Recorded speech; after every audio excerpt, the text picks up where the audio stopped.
High, আমি Monir Hossain, ACCA member. আপনাদেরকে সবাইকে স্বাগত জানাচ্ছি basic to intermediate excel training এ। এই ট্রেনিং এ আমরা মূলত বেশ কতগুলো ফাংশন শিখবো, যেটার উদ্দেশ্য হচ্ছে কর্পোরেটে একজন এমপ্লয়ি যেন স্বাচ্ছন্দ্যে এক্সেলে কাজ করতে পারে। পাশাপাশি আমরা কিছু টুলস এর কাজ শিখবো। এক্সেলে বেশ কিছু রেডিমেড টুলস আছে যেগুলো দিয়ে খুব সহজে রিপোর্ট তৈরি করে ফেলা যায়। তো আমরা চলে যাচ্ছি লার্নিং এর। এখন আমরা আসি ডেট রিলেটেড আর কি আছে আমরা একটু দেখিনি। হ্যাঁ, ডেট রিলেটেড আরেকটি ফাংশন আছে, যেটা হচ্ছে টুডে। আপনি যদি এক্সেলে আমি এই জিনিসটা একটু উপরে রাখি এবং চোখের সামনে রাখি, যেন আমরা পরে এটা নিয়ে কাজ করতে পারি। এই প্রবলেমটা আমরা ইনশাল্লাহ সলভ করব। টুডে ফাংশন আপনি লিখতে পারেন। টুডে ফাংশনটা লিখে ব্র্যাকেট ক্লোজ করে দিলেই আজকের ডেটটা চলে আসবে। আমরা একটু আগে বলেছিলাম আজকে 28 জানুয়ারি চলে আসলো। এবং এটা লেখার আরেকটা কিবোর্ড শর্টকাট হচ্ছে কন্ট্রোল ধরে সেমিকোলন। কন্ট্রোল সেমিকোলন দিলে আজকের ডেট চলে আসে। তাহলে এইটা আরেকটা ফাংশন। এখন আমরা শিখবো দুটা ডেটের পার্থক্য কিভাবে বের করতে হয়। দিস ইজ টুডে, আর আমি যদি এখানে জানুয়ারির 1 তারিখ দিই 2020, আর এই দুটা ডে এর পার্থক্য আমি যদি বের করতে চাই, there is a function days, বিশেষ করে এক্সেল এর লেটেস্ট ভার্সনগুলোতে এই ফাংশনটা আছে। ডেজ লিখে just and date comma start date, তাহলে ডেজ এর পার্থক্য বের হয়ে গেল। কিন্তু মজার বিষয় হচ্ছে এই ডেটটি এখানে তো এই দুইটা ডেটের পার্থক্য মানে 28 দিন বা 27 দিন যাই হোক সেটা আসবে, এটা না এসে এখানে হচ্ছে একটা ডেট হয়ে গেছে। এটার অর্থ এই যে এই সেলের মধ্যে সেলের ফরম্যাটটা ডেট ফরম্যাটে আছে। আমরা এই ধরনের প্রবলেম যখন হবে তখন আমরা জাস্ট হোম মেনুতে যে নাম্বার সেকশন আছে, নাম্বার থেকে জেনারেলটা সিলেক্ট করে দেবো অথবা নাম্বার সিলেক্ট করে দেবো। তো আমি জেনারেল সিলেক্ট করছি, তাহলে 27 দিন আসলে এই দুটা ডেটের পার্থক্য। এই পার্থক্যটা আবার নর্মালি এটা এই last date minus first date এইভাবেও করা যায়। আমরা ইচ্ছা করলে ডেজ ফাংশনটা ইউজ করেও করতে পারি, ডেজ ফাংশন ইউজ করে করতে পারি, or days not days function, or হচ্ছে simply we can do it by deducting the small number from the bigger number. Date is basically number. ডেটের যদি আমি হিস্ট্রি বলতে চাই একটু 2 মিনিটের মধ্যে, সেটি হচ্ছে ডেট। আপনি যদি একটা নাম্বার দেন অথবা একটা ডেট দেন, আমি একটা ডেট ইনপুট করে নিচ্ছি, যে কথার কথা 30, এবং বলি যে এটা ডেট। আমি শর্ট ডেট খেয়াল করলাম, দেখেন 1/30/1900 সাল। 1 জানুয়ারি 1900 সালকে 1 ধরে এক্সেল ডেট কাউন্ট করে।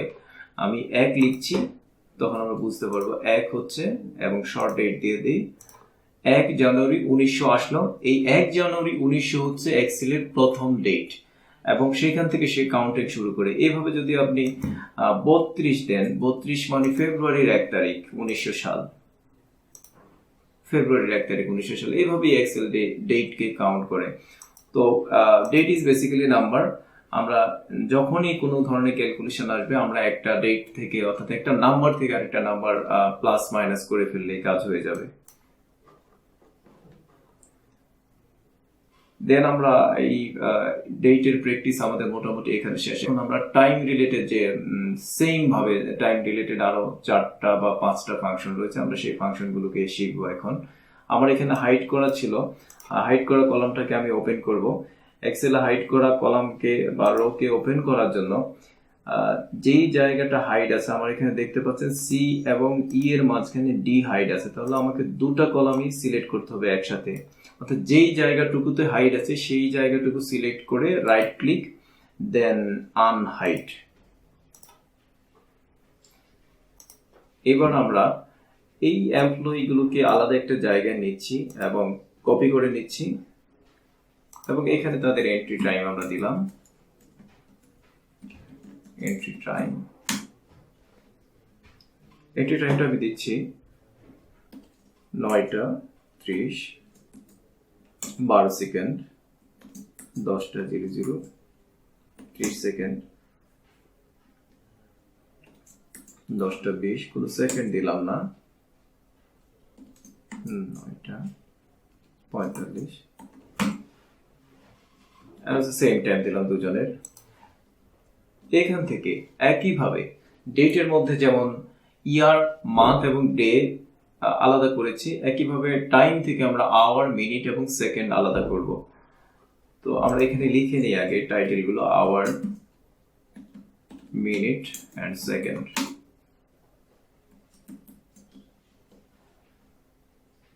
আওয়ারকে আলাদা করার জন্য এই ফাংশনগুলোর নামও তাই আসলে, আওয়ার এবং serial number, time is also a number.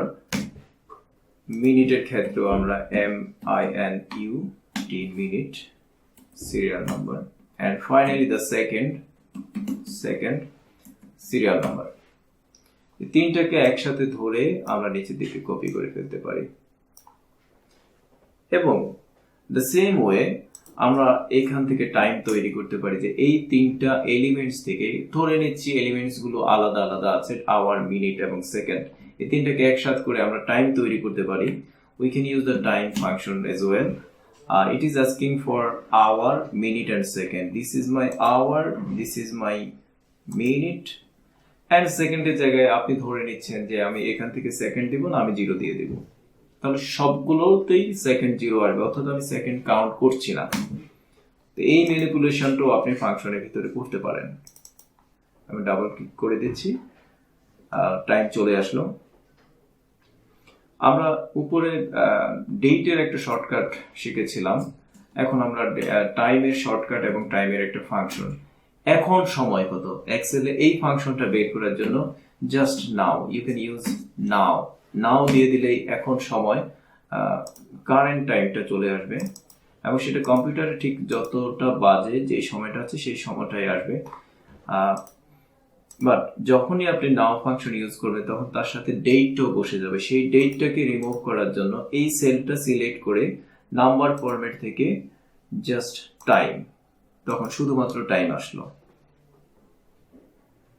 এবার যেইভাবে টাইম একটা ফাংশন দিয়ে আসলো, একইভাবে একটা শর্টকাটও টাইমের জন্য আছে, সেটা হচ্ছে কন্ট্রোল শিফট সেমিকোলন।